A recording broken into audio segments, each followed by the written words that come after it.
안녕하세요. 저는 밀양에 살고 있는 중년 여성입니다. 2년 전 안타까운 사고를 겪고 아직도 그때의 공포와 후유증에서 벗어나지 못하고 있기도 하죠.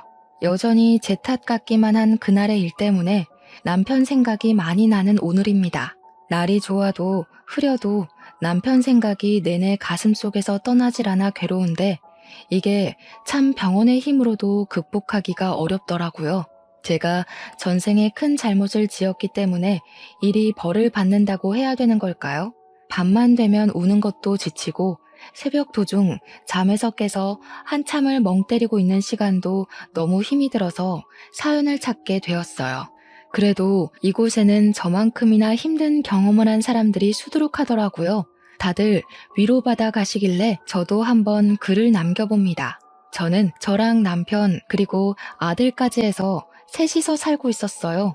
그리 유복한 집이 아니었지만 유복한 집 못지않게 아주 행복하게 살았습니다. 특히 제 남편은 남편으로서 또는 아빠로서 늘 진심을 다하는 사람이었어요. 집안의 가장이 똑바른 사람이었기에 우리 집은 큰 갈등 없는 가정이었습니다. 아들도 올곧게 커주었죠. 해주는 것도 없는데 어쩜 그리 바라는 것마저 없는 건지 처음에는 아들이 다른 아이들과 달리 어릴 적부터 딱히 욕심이 없길래 걱정을 많이 했습니다. 그런데 아들이 철이 빨리 들었던 것 뿐이더라고요. 애들이 철이 빨리 드는 건 안 좋다고 말씀들 하시는데 그런 걱정과 달리 저희 아들은 당시 사춘기가 왔는데도 일탈을 해본 적이 없네요. 저는 당시만 해도 시집을 무척 잘 갔다고 생각했어요. 남편 잘 만나 아들 바람직해 웬만한 신여성들이 부럽지 않은 아줌마였습니다. 그런데 말이에요. 이렇게 수월하기만 하던 우리 가정에 어느 날 딱 하나의 큰 문제가 닥쳐왔어요. 바로 남편에게 있던 전처의 존재였죠. 남편의 재혼은 결혼을 하기 전부터 알고 있었고 남편 또한 자신의 이혼 사실 때문에 결혼 전 제게 호감 표시하는 걸 미안해했었어요. 다들 이혼을 한 사람들은 다 이유가 있다고 하잖아요. 제가 어떤 사람인 줄 알고 저를 그렇게 믿으세요. 제가 작정하고 미란 씨 꼬시고 싶어서 거짓말하는 거면 어쩌려고요. 진짜 나쁘게 마음먹은 사람들은 지금 정환 씨처럼 그런 식으로 티 안 내죠. 저도 보는 눈이 있어요. 제가 하루 이틀 지켜보고 이러는 줄 아세요? 남편은 자신의 이혼 이력을 마치 죄명처럼 여겼지만 괜찮았어요. 저는 남편의 환경보단 남편의 인품이 더 눈에 들었던 사람이거든요. 이만한 남자 못 만나겠다 싶어서 제가 먼저 적극적으로 대시를 했고 남편은 제게 미안해하기만 하다가 끝내 저를 받아주었습니다. 그때 남편이 전처의 얘기를 잠깐 해준 적이 있었는데 전처가 자신의 가난 때문에 고생을 너무 많이 해서 이혼을 요구했다고 했어요. 제가 만날 당시 남편은 제법 자리를 잡고 있는 직장인의 위치였던지라 가난하지는 않았거든요. 그렇다고 막 잘 사는 정도도 아니었어요. 아무튼 전처가 그랬다니 그때는 남편이 굳이 설명하지 않아도 얼마나 힘들었을지 가늠하고 이해했었습니다. 제가 전처에 대해 이해할 수 있는 부분은 딱 그 정도였어요. 그리고 남편도 제 진심을 알고 더 이상 전처를 언급하지 않았습니다. 그렇게 저희는 결혼하였고 남편과 10년 가까이 살면서 저는 제 선택이 옳았다고 믿고 살았어요. 그건 전처가 다시 등장하기 전까지 행복이었다는 걸 모르고 말이죠. 더는 남편 입에서 전처 얘기가 안 나올 줄 알고서 살았는데 왜 전처 문제가 다시 수면 위로 올라왔냐 하면 바로 전처가 남편을 찾아왔기 때문이었어요. 저랑 남편이 같이 결혼 생활을 이어간 지 무려 10년이라고 했잖아요. 남편이 어느 날 제게 와서는 정말 예고 없이 전처의 존재가 다시 나타났다고 하더라고요. 남편은 한 회사에서 제법 오래 일한 사람입니다. 일반 소기업의 과장 자리였는데 어릴 적 전처랑 이혼할 쯤에 그 회사를 들어가서 계속 다니고 있다가 저를 만난 거예요. 그러니 전처가 남편을 찾아내는 건 어렵지 않았을 겁니다. 그래도 전처가 남편과 이혼을 하고서 한 번도 소식이 없다가 갑자기 나타났다고 해서 얼마나 당황했는지 몰라요. 전처가 왔었다는 그날 저녁에 남편이 제게 심란한 얼굴로 얘기를 꺼내더라고요. 전처가 말기암이래. 그래서 마지막 소원이 있다고 재훈이랑 한 달만 같이 있을 수 있냐고 하네. 뭐? 같이 살아달란 소리야? 이혼해놓고 10년 만에 연락 와서 갑자기 그게 무슨 소린데? 당연히 안 된다고 했지? 미안해. 아직 대답 못했어. 나도 워낙 갑작스러웠던지라 거절은 못했거든. 당신한텐 정말 미안하지만 재훈이 생모잖아. 한두 달밖에 못 산다고 하는 게 마음에 걸렸어. 맞습니다. 사실 제 아들은 제가 낳은 자식이 아니에요. 재훈이는 남편과 전처 사이에 낳은 자식이고 남편은 저와 만날 때 아들의 존재를 바로 밝혔었습니다. 저는 그것마저 흔쾌히 받아들일 준비가 되었을 만큼 남편을 사랑했어요.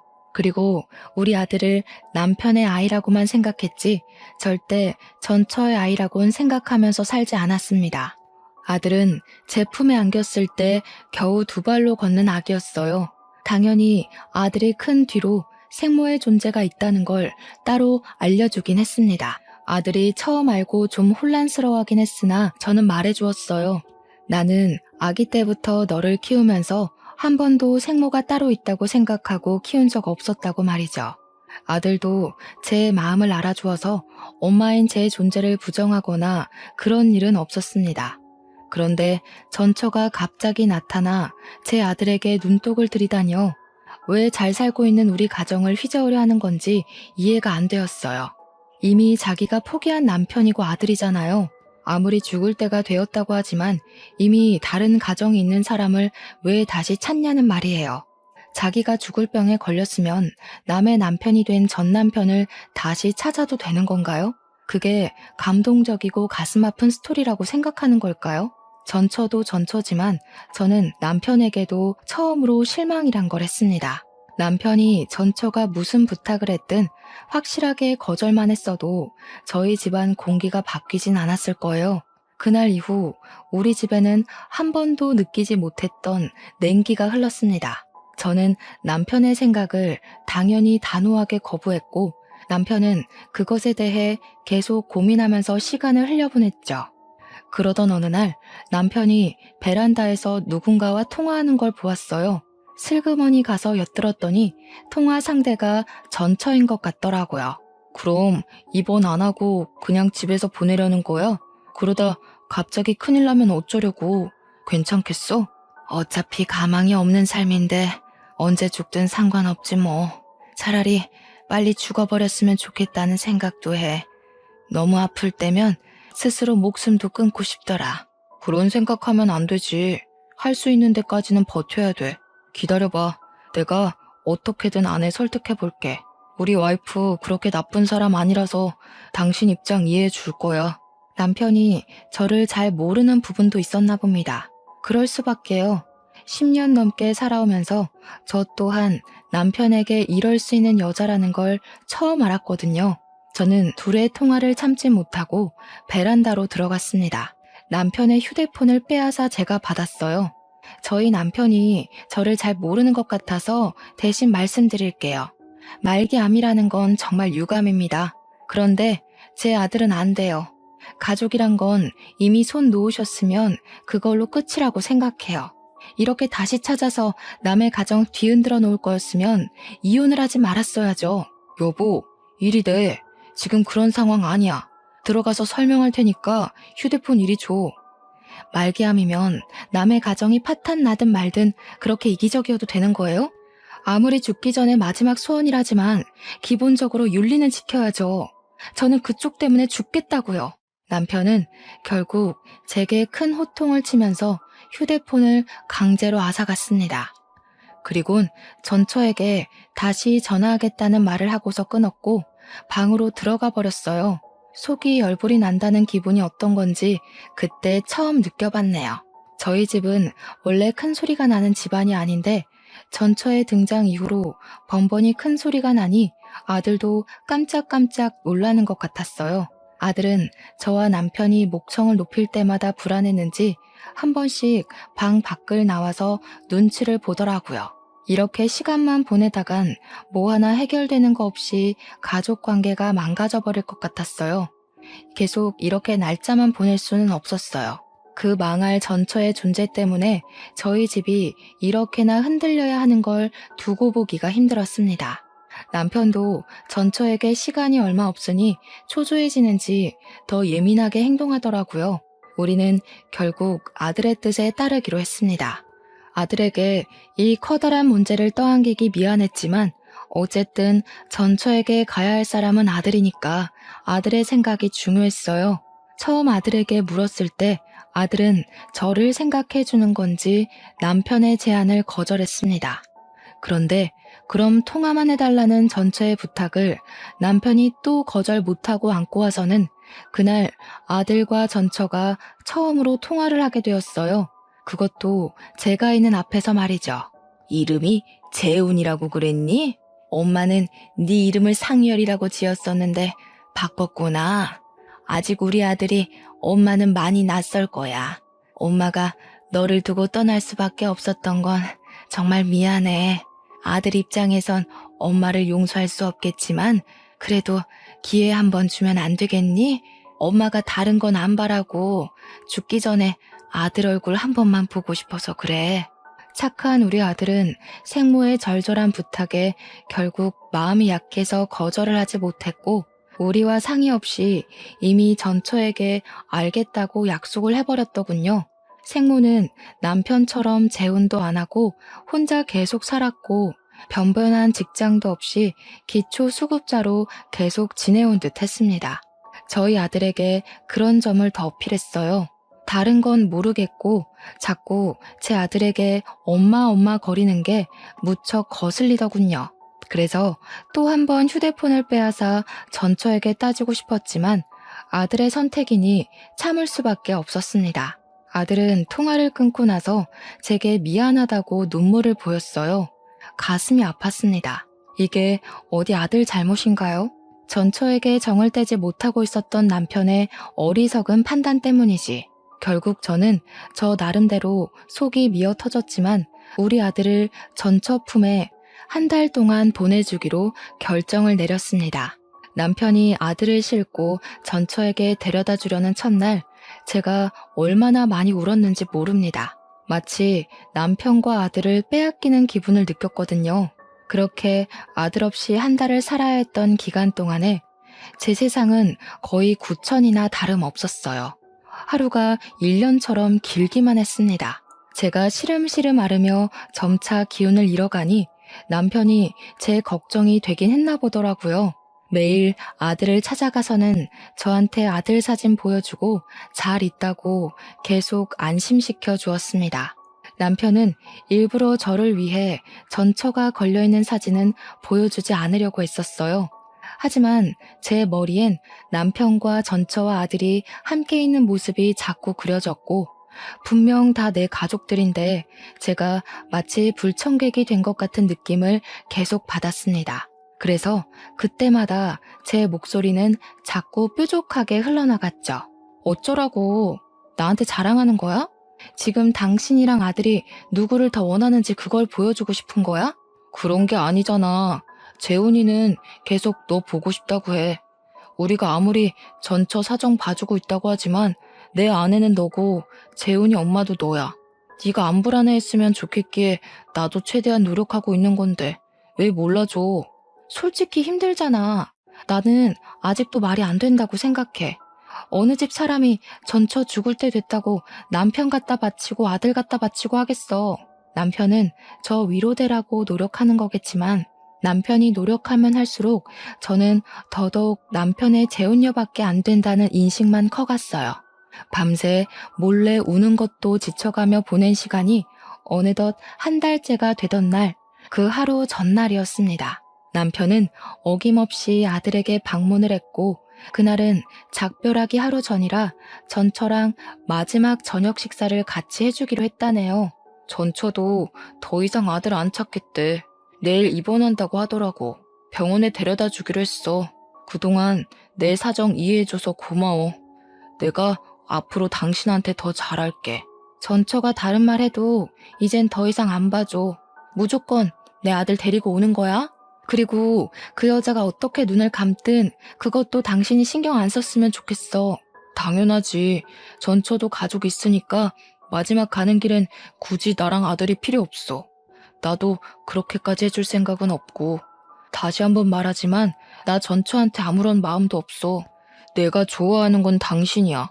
이젠 평생 속 안 썩일게. 제가 한 달을 참아줬는데 그 몇 시간을 더 못 참겠습니까? 저는 남편에게 알아서 하라는 말을 한 뒤 다음 날만 목 빠지게 기다렸어요.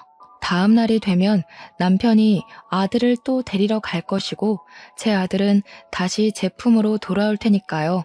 마음도 싱숭생숭하고 시간도 너무 안 가서 아들 기다리는 김에 저는 아들방 청소까지 다시 한번 싹 했습니다. 사실 아들이 없는데도 거의 매일 아들방을 청소했어요. 그럼 남편이 아무도 안 쓰는 방인데 피곤하게 뭘 그리 고생하냐고 하더군요. 그럴 때마다 저는 남편이 제 걱정을 해주는 것보다 누구 때문에 내가 이러고 있는데 라는 마음이 더 컸을 뿐입니다. 그만큼 남편에게 받은 상처는 컸고 잃은 신뢰는 깊었으니까요. 제가 이렇게 청소를 하고 있으면 남편이 언제 귀가했는지도 모를 때가 많았어요. 그런데 이번에는 제가 청소를 다 하고 나왔는데도 남편이 도착하질 않는 겁니다. 시계를 보았는데 벌써 11시가 되어 있었어요. 남편은 여태 아무리 늦어도 저녁 9시 전이면 집에 들어왔던 사람입니다. 사람이 와야 할 시간에 안 오면 밉든 아니든 걱정되잖아요. 마지막 날이라서 더 오래 있으려고 하는 건가? 그렇게 이해해주며 기다리길 1시간째. 자정이 넘어갈 시간이 되자 결국 전화를 해봐야겠더라고요. 그래서 휴대폰을 들었는데 그 타이밍에 남편한테 전화가 먼저 왔습니다. 근데 받은 사람은 남편이 아닌 아들이었어요. 그리고 그날 저는 아들한테서 충격적인 소식을 들었습니다. 아빠랑 아줌마랑 같이 나갔는데 5시간째 안 들어와. 나 버리고 간 건 아니겠지? 무서워, 엄마. 여기 밤 되면 주변에 사람도 없고 편의점도 없어. 나 혼자 동떨어져 있는 것 같아. 뭐? 아빠가 아줌마랑 같이 나갔어? 아니다. 엄마가 갈게. 거기 어디야? 주소가 어떻게 돼? 주변에 우편물 있는지 찾아봐. 저는 아들에게 문자로 주소를 받고 급히 택시를 타고 찾아갔습니다. 아들 말대로 전천의 집이라는 곳의 위치는 인적이 드문 곳이었어요. 속된 말로 정말 사람 하나 죽어도 몇 년은 모르고 방치시킬 수 있을 만큼이었습니다. 이런 무서운 곳에 우리 아들을 한 달이나 뒀다는 사실은 저를 또 한 번 괴롭게 만들었어요. 저는 당장 아들을 봐야 했습니다. 전처 집 초인종을 누르자 아들이 나왔는데 혼자서 많이 무서웠는지 저를 보자마자 안기더군요. 저는 그런 아들을 다독이면서 집 안으로 들어갔어요. 거실 바닥을 보니까 분명 다 같이 저녁을 먹은 흔적은 남아 있었습니다. 아들한테 다시 한 번 더 남편과 전처의 행방을 물었는데 아들은 그저 전처가 남편한테 따로 할 말 있다고 밖으로 데리고 나간 것밖엔 모른다고 하더군요. 저는 일단 아들을 잠깐 집에 두고서 집 주위를 둘러봤어요. 남편을 부르면서 돌아봤으나 찾을 수가 없었습니다. 남편 폰으로 전처 연락처를 찾아서 전화해도 전처 휴대폰마저 꺼져 있어서 기다리는 것 말고는 할 수 있는 방법이 없었어요. 그렇게 저는 아들과 같이 그곳에서 하루를 지냈습니다. 그럼에도 전처랑 남편은 나타나질 않았고 어쩔 수 없던 저는 일단 아들을 데려간다는 메모만 적은 뒤 그 집을 빠져나왔어요. 그리고 저는 그렇게 남편을 잃게 되었습니다. 며칠째 연락도 없고 돌아오지도 않길래 남편을 실종 신고까지 해야 했네요. 당최 이게 무슨 일인지 어안이 벙벙했어요. 남편이 이렇게 사라진 것이 혹시 그 말기암 전처에게 마음이 흔들렸기 때문일까 그런 생각도 했습니다. 설마 둘이서 외국 병원으로 가버린 건가 싶기도 했고요. 하지만 그 생각들은 전처가 말기암이라는 전제가 있는 한 발생할 확률이 희박한 결론들이었어요. 곧 죽을 사람이 어떻게 도망을 친단 말입니까? 그만한 체력이 안 되잖아요. 그러나 만에 하나 정말로 둘이 다시 눈이 맞아서 달아난 거라면 믿고 싶지 않았지만 자꾸 생각나는 결론이 그런 쪽밖에 없었어요. 저는 그날 이후 밥도 제대로 못 먹었고 매일 아들만 붙잡고서 눈물을 흘렸습니다. 그렇게 한 달이 다 되어가도 남편이 나타나질 않자 저는 그제야 남편이 우릴 버렸다고 인정했어요. 하지만 이해는 안 되었습니다. 제가 아는 남편은 절대 여자 때문에 가정을 버릴 남편이 아니니까요.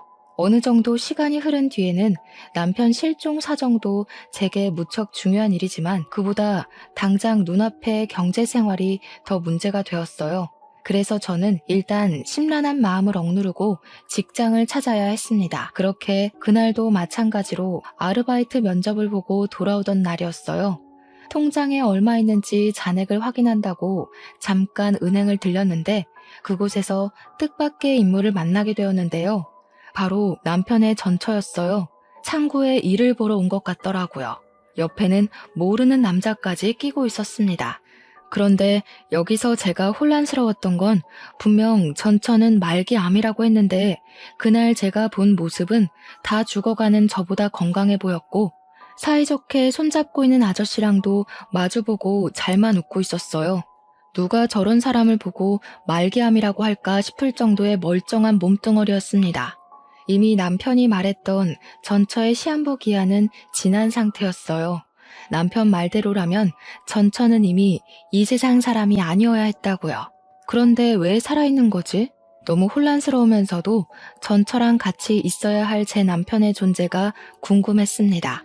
남편이 전처랑 같이 있다가 사라졌으니 제 눈앞에 나타난 전처처럼 남편도 나타나줘야 하는 거잖아요. 전처를 발견한 순간 저는 심장이 빠르게 뛰면서 순간 눈이 돌아버렸어요. 사람들이 많다는 것도 잊어버리고 전처한테 쫓아가 전처의 멱살을 붙잡았습니다. 뭐야 당신? 네가 왜 살아있어? 내 남편은 어쩌고 당신이 왜 여기 있냐고. 내 남편이랑 같이 있었던 거 아니야? 너랑 같이 있다가 없어졌잖아. 어머, 이 아줌마가 왜 이래? 무슨 소리 하는지 모르겠거든요? 사람 잘못 본 거겠죠. 여기 경찰 좀 불러주세요. 내 남편 어쨌어? 내 남편 어디 가고 왜 딴 남자랑 있는 거야? 둘이 도망친 거 아니었어? 도대체 그날 무슨 일이 있었던 거냐고. 당황한 전처는 자기 딴에 머리 좀 굴리다가 저를 정신 나간 사람 취급하는 걸로 방향을 틀었습니다. 그때 옆에서 전처 애인인지 뭔지 저를 떼어내고 패대기 쳤고 쌍욕을 하면서 전처를 데리고 나가버렸어요. 주변 사람들이 다친 저를 걱정해줬으나 저는 그 손길들 모두 외면한 채 그들 뒤를 황급히 쫓아갔습니다. 하지만 그들이 차를 타고 사라지는 바람에 놓쳐버리게 되었죠. 그런 찝찝한 마음으로 아무것도 하지 못하고서 집에 돌아와야 했습니다. 그런데 아무래도 이상하고 말이 안 돼서 도무지 전처 모습을 지울 수가 없더라고요. 분명 전처는 말기암이라고 남편이 그렇게 말을 했는데 어떻게 저리 버젓이 돌아다닐 수가 있단 말인가요? 말기암이라고 거짓말을 했다면 모를까. 일도 못 알아보고 누워서 이틀은 보낸 저는 결국 갑갑함을 참지 못하고 지난번에 찾아갔던 전처 집을 다시 몰래 찾아갔습니다. 대낮에 찾아갔던지라 집에 사람은 아직 사는 것 같은데 다 외출을 나간 것처럼 보였어요. 언제 돌아올지 몰랐는데도 저는 다시 한 번 더 두 눈으로 확인하고 싶었습니다. 인연이 만약 제 남편과 아들을 상대로 거짓말을 한 게 맞는다면 절대 그냥 넘어가지 않을 생각이었거든요. 그렇게 집 주위에 몇 시간을 은닉하고 있던 저는 집 주위로 숨어들었다가 저녁이 다 돼서야 전처의 모습을 확인할 수 있었습니다. 전처는 어김없이 그때 그 남자와 또 같이 나타났어요. 보아하니 남자랑 이 집에서 같이 동거를 하는 낌새더군요. 전처가 남자의 팔짱을 끼면서 집으로 들어가는데 제가 숨어있는 곳으로 그들이 하는 대화가 들렸어요. 들통나는 건 아니겠지? 아무래도 그 아줌마가 날 본 게 마음에 걸리네. 그 아줌마랑 저번에 통화했을 때 당신도 들어서 알잖아. 목소리만 들어도 얼마나 억측스러워? 보험심사만 통과하면 바로 여기 뜰 거라서 겁낼 필요 없어. 그 아줌마는 그냥 평생 제 남편 실종된 줄 알고 살 거야. 남편 없으면 아무것도 못하는 여자가 무슨 능력으로 알아내겠어? 우리는 그냥 입 다물고 호의호식하며 살면 돼. 저들이 무슨 대화를 하는 건지 구체적으로는 모르겠지만 일단 우리 남편한테 무슨 짓을 한 건 분명하단 확신이 들었어요. 남편이 실종된 걸로 알게 만들었다는 건 자기네들이 남편에게 무슨 짓을 했다는 거 아니겠습니까? 저는 울음을 참으면서 그들을 동영상으로 촬영했고 그날 바로 경찰서로 달려갔습니다. 얼마나 다리가 후들거렸는지 몰라요. 경찰서에 가서도 어디서부터 어떻게 말을 시작해야 할지 몰라서 그저 생각나는 대로 중구난방 얘기를 꺼냈어요. 제 남편이 실종 신고된 사람인데 이 사람들이 아무래도 무슨 짓 한 것 같다고 동영상을 보여줬고 여자가 내 남편의 전처라는 사실과 내 남편이 이 여자랑 있다가 실종된 거라고도 모두 얘기를 해주었습니다. 무엇보다 이 여자가 말기암이라고 했는데 멀쩡하게 돌아다니는 것 또한 빠짐없이 전달했죠. 경찰은 처음엔 제 얘기를 별일 아닌 실종 사건이라 생각하는 듯 했죠. 그럼에도 민중의 지팡이이기 때문에 제가 뭐라고 하는지 경청은 하고 있었고 갈수록 상세해지는 제 진술을 곰곰이 생각하는 태도까지 보여주었습니다. 경찰 또한 뭔가 수상하긴 하다는 걸 느낀 것 같았어요. 특히 제가 보여준 동영상에서 전처랑 남자가 하는 대화를 듣고서 심각한 표정을 지었거든요. 다행히 경찰은 제 증거를 토대로 수사를 시작해 주었어요. 경찰에게 연락이 올 때까지 저는 아들에게조차 신경을 쓸 수가 없었습니다. 그저 제발 제 남편이 어딘가에서 무사히 살아있어만 주길 바라고 기도하기만 했어요. 그리고 며칠 뒤 제겐 또 하나의 충격 소식이 들려왔습니다. 전처 때문에 제 머릿속이 폭풍처럼 휘몰아치던 중 5일 뒤에 경찰한테 전화가 왔는데요. 경찰이 제 남편 이름을 묻더니 배우자 되는 사람이 맞냐고 묻더라고요. 남편을 찾은 것 같은 뉘앙스에 기뻐서 저는 곧장 그렇다고 대답을 했고 남편 신고도 부인인 내가 했다고까지 말했습니다. 그러자 경찰이 곧바로 목소리를 가라앉혔는데 느닷없이 제 남편이 이미 사망을 했다고 하는 겁니다. 그 순간 저는 심장이 멎는 줄 알았어요. 잘못 들었나 싶어서 뭐라고 그랬냐고 다시 물었고 확인 사살을 당했습니다. 이것만으로도 충분히 믿을 수 없는 충격을 받았는데 그 뒤 경찰이 다시 있는 말은 저를 주저앉게 만들었어요. 남편분이 김정환 씨잖아요. 그런데 윤민호 씨 성함으로 사망 신고가 됐어요. 그러니까 시신은 김정환 씨가 맞는데 신고 정보는 전부 윤민호 씨라는 거죠. 네? 도대체 무슨 말을 하시는 거예요? 아이고 세상에, 무슨 그런 소리가 다 있대? 다시 한번 설명해 주시겠어요? 그래서 우리 남편이 죽었다는 거예요? 다른 사람이 죽었다는 거예요? 워낙 정신없는 상태로 전화를 받아서 그런지 경찰 말을 바로 이해하지 못했습니다.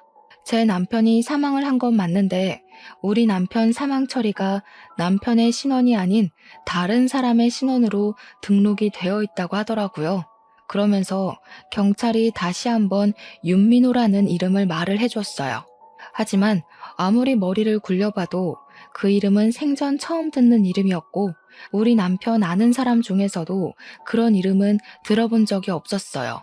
제가 전혀 모르는 기색을 표하자 경찰은 다른 이름을 하나 더 말해주면서 혹시 이건 아는 이름이냐고 물었는데요.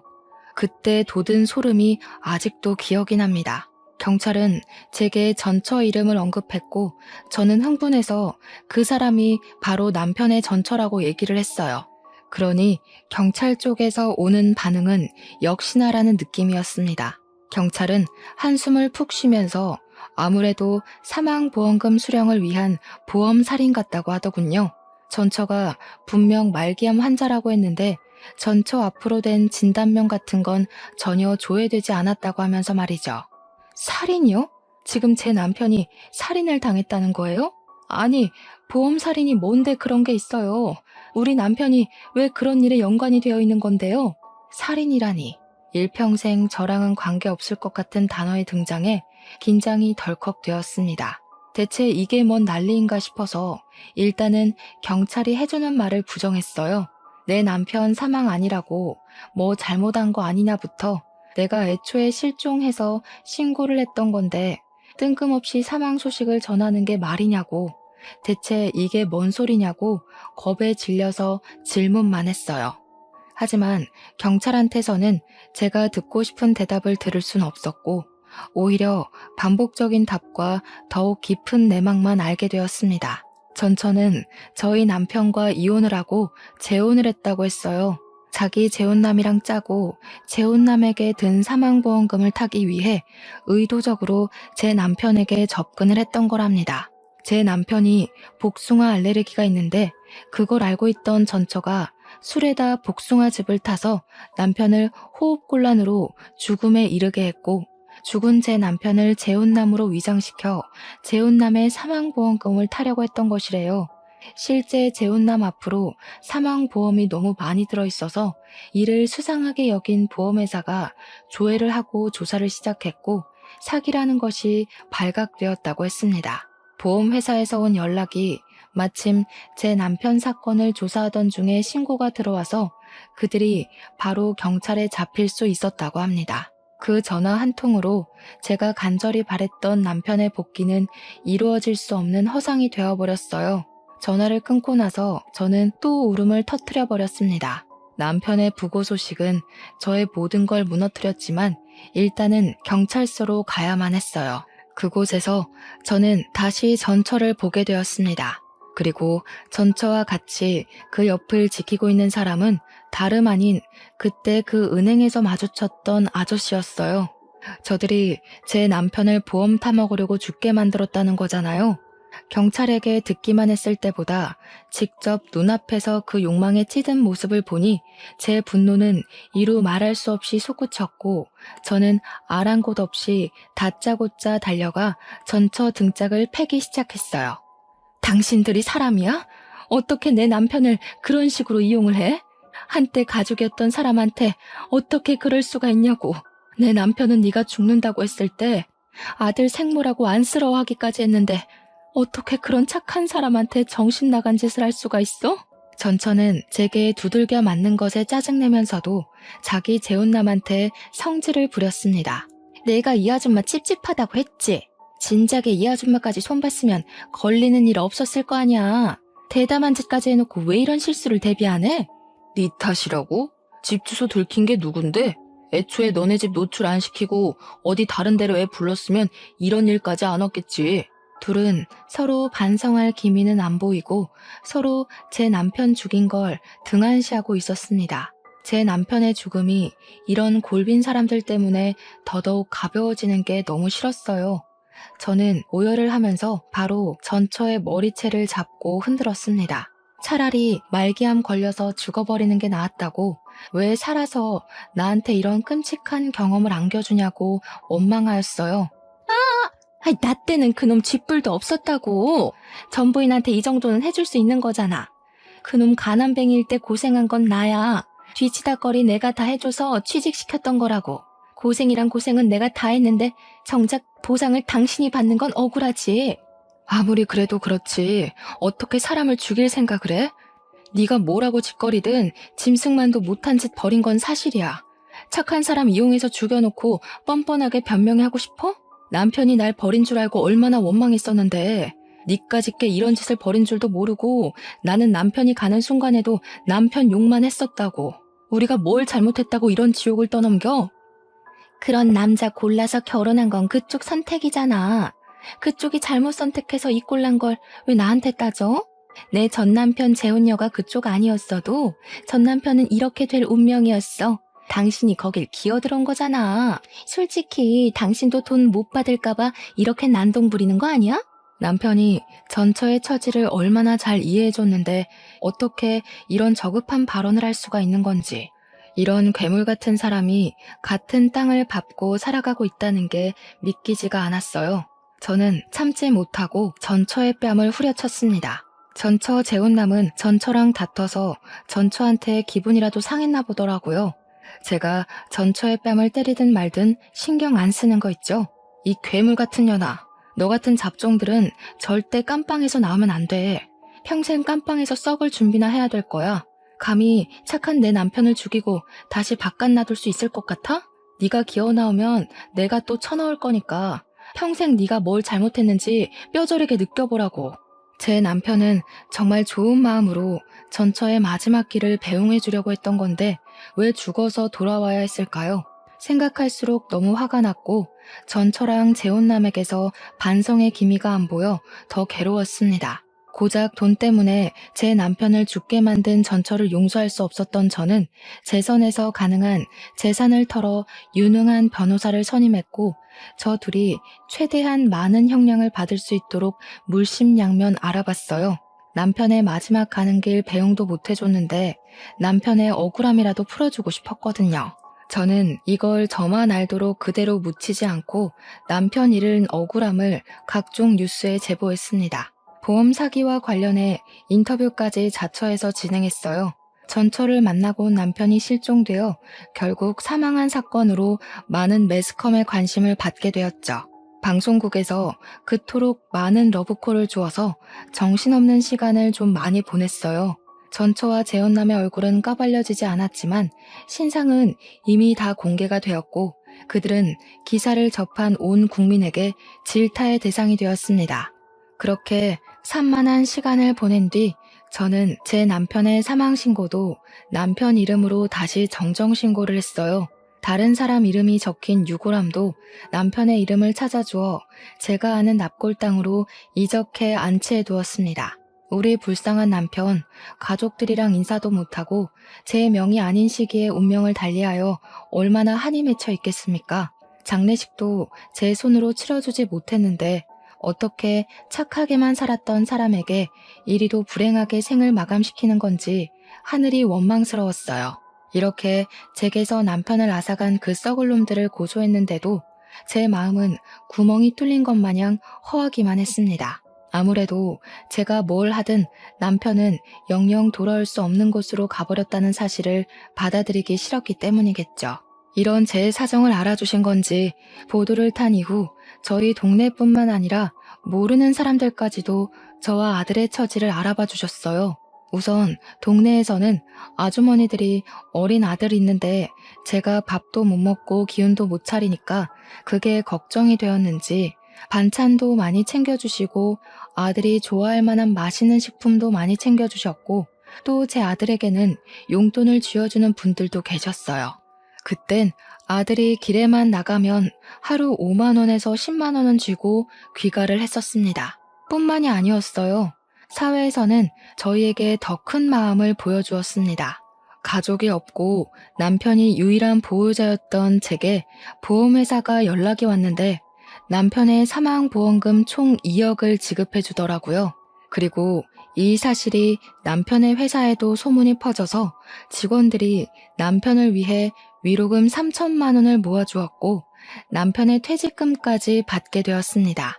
이 많은 고마운 손길들 덕분에 저랑 아들은 앞으로 살아가는 데에 당장은 무리가 없어졌어요.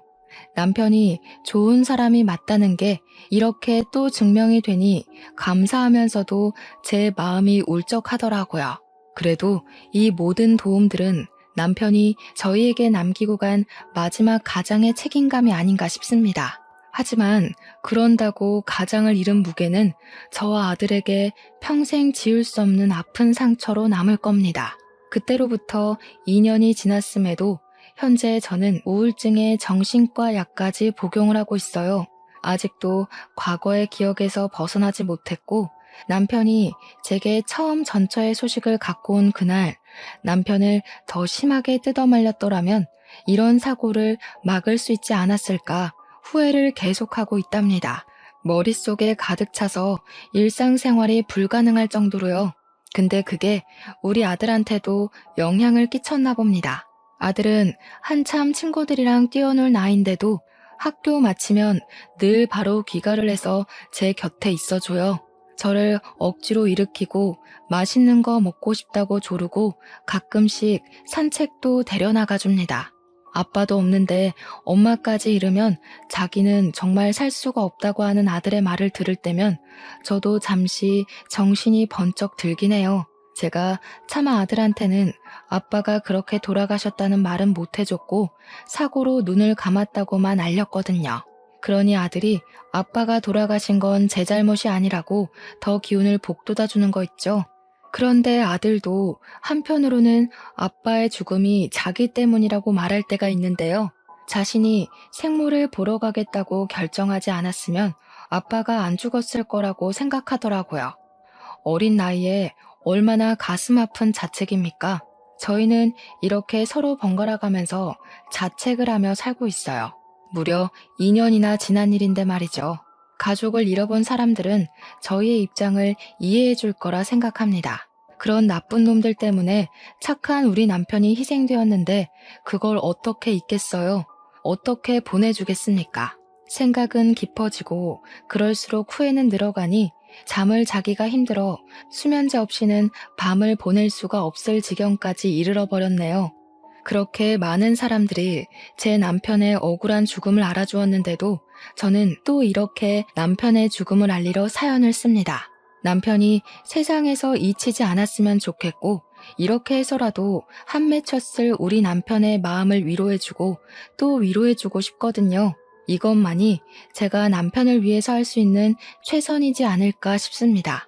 라디오의 목소리가 청취자분들에게 닿는 것처럼 저희 남편에게도 닿았으면 좋겠다는 마음으로 몇 마디 좀 올리고 싶어요. 한 번도 제 꿈에 찾아오지 않은 남편에게 내가 잘못했으니 제발 꿈에만 나타나 달라고 얼굴 한번 보고 제대로 작별 인사하자고 말하고 싶습니다. 남편에게 화를 냈던 모든 순간이 후회가 되지만 제 마음속 뿌리 깊게 박혀있는 후회는 다름 아닌 남편과의 마지막 통화인데요. 남편이 다음날 집에 돌아오면 앞으로 저 아들에게 잘하겠다는 그 말을 서운한 마음에 진심으로 받아주지 못했던 게 괴로울 정도로 마음에 걸려 있어요. 그게 남편과의 마지막인 줄 알았더라면 조금이라도 따뜻한 말 한마디 더 해줄 걸. 왜 내 그릇은 그리도 작아서 남편 가슴에 대못을 박았는지 남편에게 미안하다고 말해주고 싶고 죽을 때까지 당신의 존재를 잊지 않고 마음에 품고 살겠다고 혹시나 만나게 된다면 그렇게 용서를 빌고 싶습니다. 이 모든 삶이 그냥 긴 꿈이거나 누군가의 소설이면 얼마나 좋을까요? 세상에 신이 있다면 제가 죽기 직전 한 번이라도 제게 남편과 작별 인사를 제대로 할 시간을 주겠죠.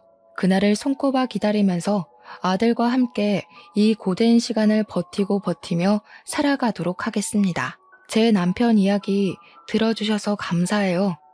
들어주신 청취자분들이 계셔서 오늘도 제 남편은 억울함을 해소했을 것 같습니다. 여러분들은 당장의 서운함 때문에 가족들을 등지지 마시고 조금 더 따뜻한 마음으로 보듬어주는 사람이 되시길 바랍니다. 제 사연을 보시고 위로의 한마디 부탁드릴게요. 고맙습니다.